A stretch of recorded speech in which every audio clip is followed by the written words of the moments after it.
Is Warner Bros. DC Comics the Suicide Squad? Gas or mid? Stick around to find out. Is it gas? Is it mid? Is it gas? Is it mid? Is it gas? Is it mid? Is it gas? Is it mid? Is it gas? Is it mid? Is it gas? Is it mid? What's up, Waffleholics? It's your boy Paco Escobar bringing you another review today. Today's video is on The Suicide Squad. Before I get into this video, like, comment, subscribe, because this video is for Bars and Joystickaholics. And please make sure to follow all of our social media links below, where you can stay updated with news and drops of Bars and Joysticks across Twitter, Facebook, and Instagram. Now, let's get to the video. So, I'm recording this after literally watching The Suicide Squad.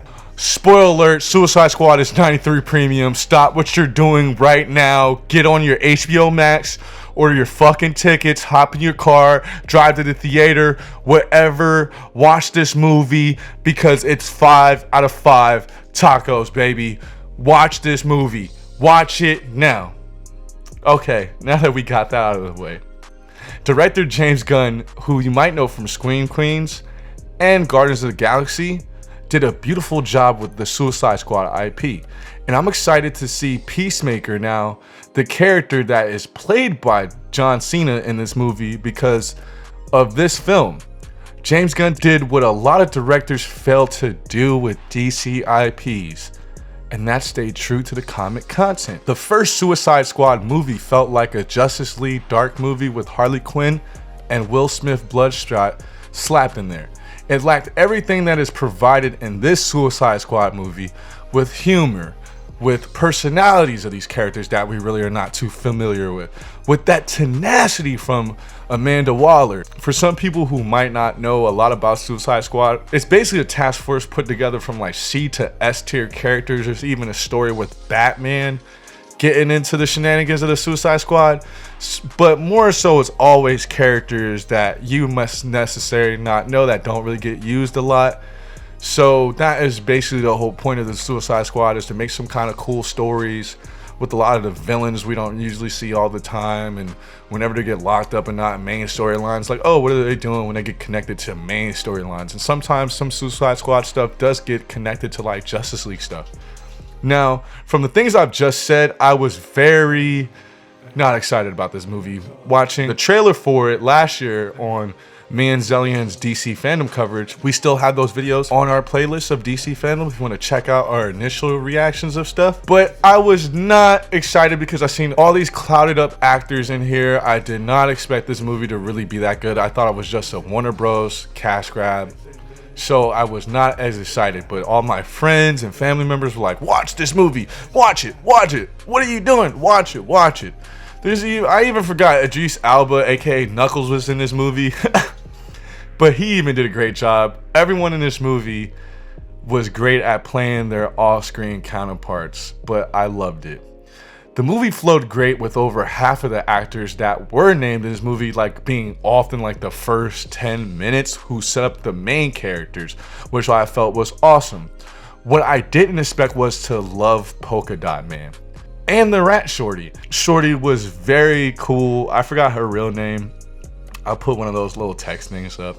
She was an awesome kind of like relief from kind of like how cold and like crazy a lot of these characters was, even though she's kind of like a little ditzy herself. But she really pieced a lot of these like different personalities together with her kind of humility, how much she loves rats. But Polka Dot Man was wild. Like, he kept seeing his mom when they were fighting Starro, and he always referenced to like how he's killing people because of his mom.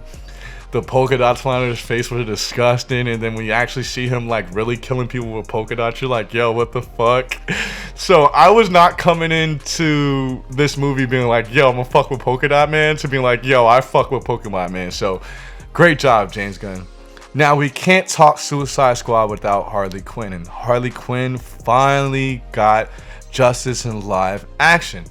Margaret Robbie finally got a script and like angles to kill this character. It wasn't shoved down our throats. She was a great kind of like vehicle to pivot attention to these characters that we weren't really familiar with. Because Suicide Squad, the first one was promoted like, oh, it's Harley Quinn, it's Harley Quinn, it's Harley Quinn, it's Harley Quinn, Jared Leto Joker, Jared Leto Joker. So that's why I love that she kind of took the back and it wasn't all about Harley Quinn this time, and she was a great vehicle for all these other characters to shine. And her action scenes were epic. Her costume was epic. I really loved it. It was kind of like on some Injustice 2 type of shit. It was dope, man. I really loved Harley Quinn. I would really like to see James Gunn like direct like an animated show, kind of like Harley Quinn type of thing that's like live action, because King Shark, I love King Shark because of that show, and I really love the direction they went with this King Shark, kind of like using that type of style for his CGI, and it was awesome seeing how funny he was, the humility of his character, just always looking for friends. You're like, oh, King Shark. And then when you think he almost got killed by Starro, you're like, yo, fuck Starro. I really enjoyed King Shark in here too, man. But the one person I didn't get to here is the Doctor of Thugonomics. That's right, John Cena. And his character Peacemaker was very interesting, and I was very surprised that they weren't shoving John Cena down our throats, because John Cena right now, whether you like him or not, is the hottest thing in Hollywood right now. He's getting a lot of roles and a lot of airtime on your TV screens and movie screens. But I really liked how they showed the comedy side of John Cena's role when he was like, oh, Starfish, is that an asshole? You know, that was hilarious. But even going into Idris Elba's character, Bloodsport, when they were just like shooting this whole village up, which was my favorite scene, because like they're just like trying to top each other with all these like killings. He's like, I got tiny. And John Cena's like, I got tiny bullets that explode in people. That's really cool. And even Idris is like, yeah, that's fucking cool. And then, you know, it gets to the point where the character shifts when it's a lot more serious when he gets to like killing Rick Flag, because there's a hard drive that he's obtaining that ties everything together with Amanda Waller's character, because she's vicious and she's about to like kill everybody besides John Cena, because they're trying to abort this mission. And that's the whole point of Suicide Squad. If shit gets real, Amanda Waller will pop your head off. It doesn't matter who you are in the DC universe, she will blow your head up.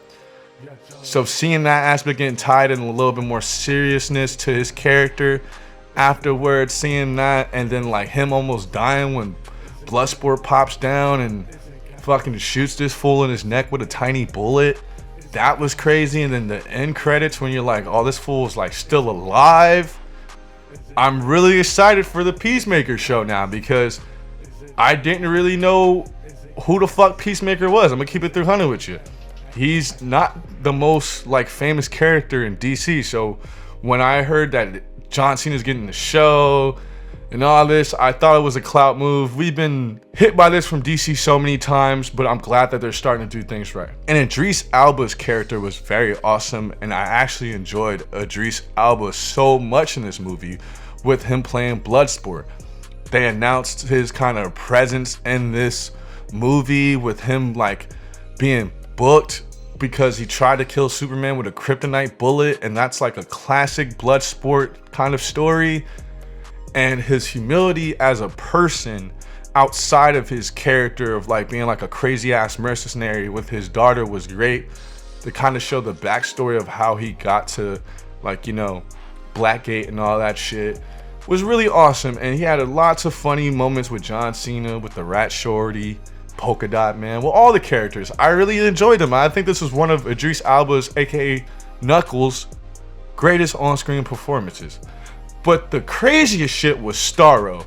Starro, if you don't know, first appearance was in 1960s Justice League, American Brave, and Bold.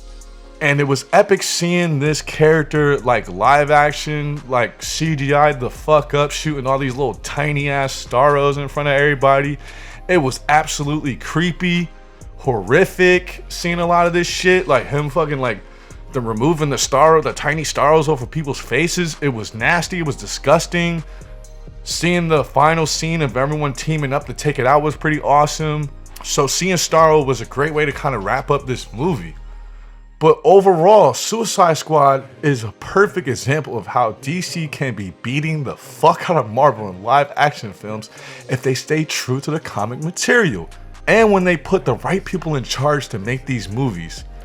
There's even a reference to Suicide Squad's first name, Task Force X, and this movie definitely gave me more of a Task Force X vibe with the comedy, blood, and non-stop action. This is easily one of the best movies of the year, one of the best DC Comics movies, and if not the best one, I'm putting this over the Snyder Cut just because anyone can watch this movie and enjoy it. They necessarily don't have to be the biggest comic heads to kind of devote their hours of life like Snyder Cut, where it's 4 hours. This is what every comic book movie should have you interested in the comic material. I want to pick up some more Suicide Squad comics. I have some in my collection, but I want to read some more. And I'm very excited to see some more content. I would like to see if Bloodsport is going to be in some kind of like Peacemaker shows. They're going to throw him in some Snyder stuff. Like, I'm really interested to see like these other characters. I'm excited to see another Harley Quinn movie. I'm excited for DC, man. I can't believe I'm saying this. But before I go, leave us a comment if you agree or disagree with my points. Want to talk DC versus Marvel? Let's get into it, man. Let's really get into it. Because DC finally seems to be starting to become relevant in this discussion. This is your boy Paco Escobar with Bars and Joysticks, merging cultures and bringing you so much more content. So much more content, baby. Wow.